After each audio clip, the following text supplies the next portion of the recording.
Alain Gauthier, bonjour. Bonjour. On est ici à Châtelet, au Palais de Justice. Il se passe un procès que vous suivez depuis, je vais dire, plus de 2 semaines. Oui, nous terminons la 4e semaine. De 4 semaines. Alors, parlez-moi de ce qui vient de se passer aujourd'hui et quelques jours avant. Oui, alors cette semaine, en réalité, la plupart des témoins avaient déjà été entendus. Et donc, nous, en tant que partie civile, nous avons été amenés à témoigner hier. Ensuite, ce sont les avocats des parties civiles qui ont fait leur plaidoirie, chacun en faveur des témoins qu'ils représentent. Et aujourd'hui, on a assisté au réquisitoire du ministère public qui a demandé une peine de 15 ans de prison pour Claude Mohaïmana. Et cet après-midi, tout l'après-midi a été consacré à la plaidoirie des avocats de la défense. Comment vous avez accueilli cette peine de 15 ans de prison? Personnellement, je trouve que, alors que le réquisitoire était d'une excellente qualité, d'une excellente gravité, excellemment bien, avec précision sur les faits, je trouve que la peine requise, pour moi, est quand même, me paraît légère. Légère, et je viens aussi d'attendre l'air défense. Oui. C'est pas facile à avaler pour vous.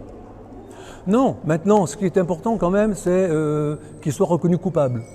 Après, vous savez, la peine qui va lui être décidée, évidemment, on ne peut pas se contenter d'une petite peine comme si c'était un crime de droit commun. C'est quand même un crime de génocide. Il est poursuivi pour complicité de génocide, complicité de crime contre l'humanité. On ne peut pas imaginer qu'il soit condamné à une peine inférieure à 15 ans, puisque c'est celle que le ministère public réclame. Nous, du côté des parties civiles, on pensait une peine plus lourde. Explique. Oui, parce que dans les derniers procès, on a vu quand même que les bourgmestres de Cabarando ont été condamnés à la réclusion criminelle à perpétuité. Bon, eux, ils étaient poursuivis pour génocide. Mais j'ai le sentiment que 15 ans, ça représente la peine qui est donnée à un crime de droit commun. Quelqu'un qui tue son voisin, certains même sont condamnés à la réclusion criminelle à perpétuité. Donc je ne comprends pas trop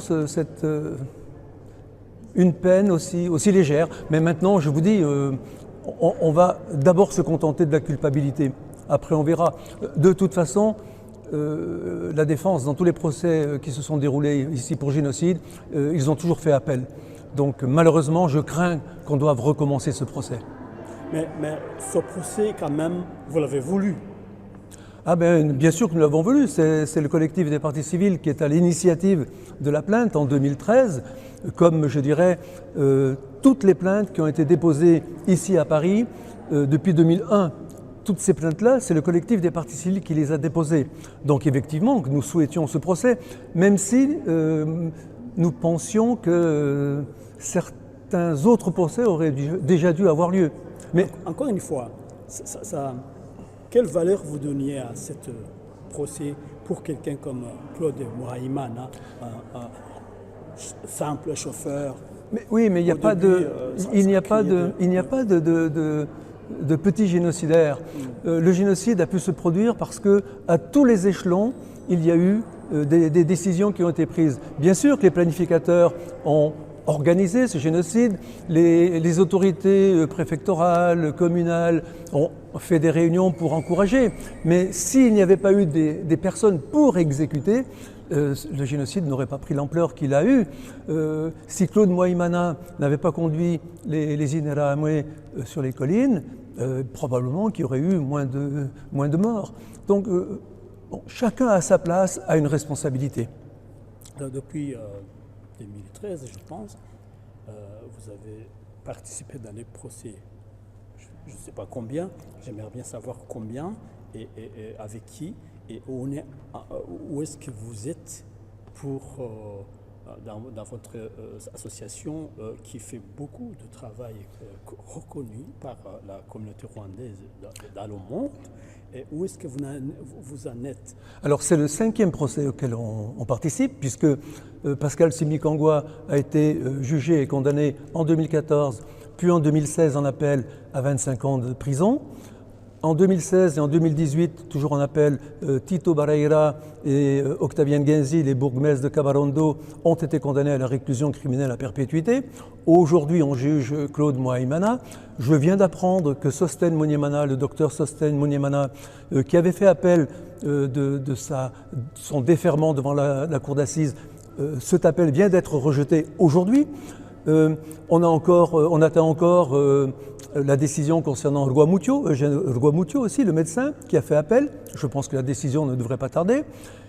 On va avoir du 9 mai au 1er juillet 2022 le procès de Laurent Bouti-Baruta, le préfet de Gikongoro, et il y a encore en détention pour l'instant, c'est le seul à être en détention, Philippe Ateguegimana, Philippe Magnier, qui lui est aussi déféré devant la cour d'assises, et ce procès devrait peut-être précéder les autres, parce qu'il est en détention depuis plus de 4 ans, et on a atteint la limite de la détention provisoire.